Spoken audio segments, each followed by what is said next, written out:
زندگی میں پیسہ ہی سب کچھ نہیں ہوتا، پیار اور احساس کرنے والا ساتھی ہو تو عورت غریبی میں بھی ملکہ جیسی زندگی گزار سکتی ہے۔ عورت کو ہمیشہ ایک میچور اور عقل مند انسان پسند آتا ہے، کیونکہ نادان اور چنچل مزاج تو وہ خود بھی ہوتی ہے۔ رسول اللہ صلی اللہ علیہ وآلہ وسلم نے ارشاد فرمایا، میاں بیوی کو جدا کرنا شیطان کا سب سے زیادہ پسندیدہ فعل ہے۔ والدین کے بعد عورت کا سب سے مضبوط سہارا اس کا شوہر ہوتا ہے۔ اللہ پاک ہر عورت کے خاوند کو لمبی زندگی عطا فرمائے، آمین۔ جن گھروں میں شوہر بیوی کا دفاع نہیں کرتے، وہاں کوئی بھی بیوی کی عزت نہیں کرے گا۔ صحیح بات پر ضرور ساتھ دیں، پھر کسی کی ہمت نہیں ہوگی بیوی کو بے عزت کرنے کی۔ جب آپ اپنے بیوی بچوں سے زیادہ دوسروں کو ترجیح دیتے ہیں تو سمجھ لیجئے آپ غلط راستے پر ہیں۔ بیوی چاہتی ہے کہ اسے لفظوں کے بغیر سمجھا جائے، اس کی خاموشی کو محسوس کیا جائے، اس کی طلب کی قدر کی جائے، اس کی آنکھوں کی نمی کو دیکھ کر اس کے دل کا حال جانا جائے۔ ہاں، بیوی چاہتی ہے کہ اس سے ایسی محبت کی جائے کیونکہ یہ واجب المحبت ہونا چاہتی ہے۔ ایک بیوی کو اپنے شوہر سے جو سب سے قیمتی اور ضروری چیز چاہیے ہوتی ہے وہ ہے اس کا احساس اور عزت۔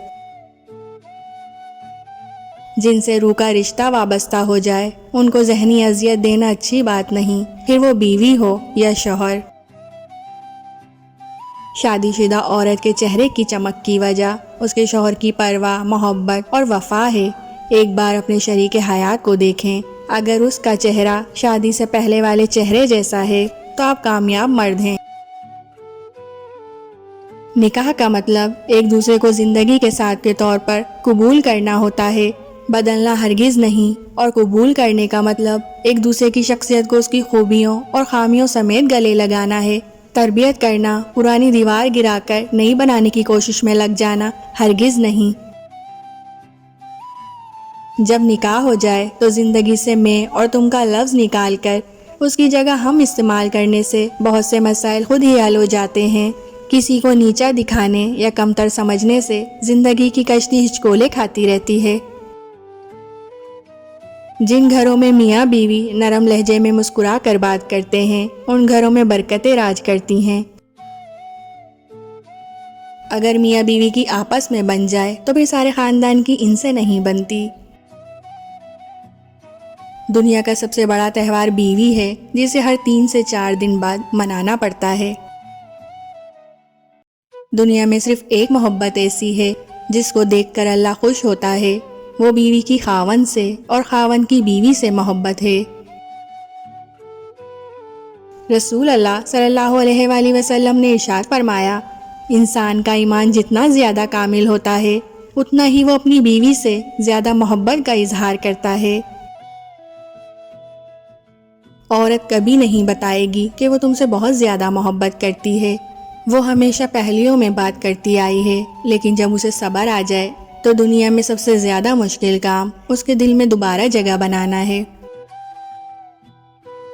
تعریف، عزت، پیار اور وقت، یہ 4 چیزیں عورت کی ضرورت ہیں۔ جس مرد کے پاس یہ چاروں چیزیں ہیں وہ ہمیشہ خوشگوار زندگی گزارتا ہے، اور جو مرد ان چاروں کو خاطر میں نہیں لاتا وہ عورت کے دل سے نکل جاتا ہے۔ دنیا کا سب سے سستا مزدور بیوی ہے، ایسا مزدور جسے عمر بھر اسی خیال میں مبتلا رکھا جاتا ہے کہ وہ مالک ہے۔ ہر میاں بیوی پر ایک وقت ایسا بھی آتا ہے جب کچھ لوگ ان کے رشتے کو کمزور کرنے کی کوشش کرتے ہیں۔ جو اس مشکل وقت سے نکل گیا وہ سکھی، اور جو لوگوں کی باتوں میں آ گیا اس کا مقدر نہ ختم ہونے والا دکھ ہے۔ شوہر اور بیوی ایک دوسرے کا سایہ ہوتے ہیں، اور سائے کے بنا انسان تنہا ہو جاتا ہے۔ جن کو ملتے ہیں نیک ہم سفر ان کی تو زندگی ہی جنت بن جاتی ہے۔ رسول اللہ صلی اللہ علیہ وآلہ وسلم نے ارشاد فرمایا، جس نے کسی عورت کو اس کے خاوند کے خلاف بھڑکایا، یعنی بیوی کا دل شوہر سے خراب کیا، وہ ہم میں سے نہیں۔ جو آدمی اپنی بیوی کی عزت اپنے خاندان میں نہ کروا سکے وہ آدمی بیکار ہے، کیونکہ بیوی کو روٹی، گھر، پیار، محبت کے علاوہ عزت بھی چاہیے۔ شوہر کو چاہیے چھٹی والے دن بیوی کو بھی آرام دے، باہر سے کھانا لائے، تفریح کے لیے بیوی کی من پسند جگہ لے جائے، اپنی ازدواجی زندگی کو خوشگوار بنانے کے لیے اس فرصت کے دن کا بھرپور استعمال کرے۔ بیوی کی آنکھ میں کبھی آنسو نہ آنے دیں، کیونکہ بیوی روتی ہے تو شوہر کی جیب سے برکت اڑ جاتی ہے، ایک ایک آنسو مہنگا پڑتا ہے اور پھر شوہر بھی رونے والا ہو جاتا ہے۔ شوہر کا لاپرواہ ہونا بیوی کو اور بیوی کا لاپرواہ ہونا شوہر کو نفسیاتی مریض بنا دیتا ہے۔ ایک پیغام شوہر کے لیے جو کچن میں آپ کے لیے اپنا ہاتھ جلا دیتی ہے، برائے مہربانی گھر آ کر ان کا دل نہ جلایا کریں۔ ایک پیغام بیوی کے لیے جو سارا دن گھر سے باہر آپ کے لیے تکالیف اٹھاتا ہے اور خون پسینہ ایک کرتا ہے، برائے مہربانی گھر آنے پر ان کا خون نہ چوسیں۔ آپ کو ویڈیو اچھی لگی ہو تو پلیز ہمارے چینل کو لائک، شیئر، سبسکرائب ضرور کیجیے گا۔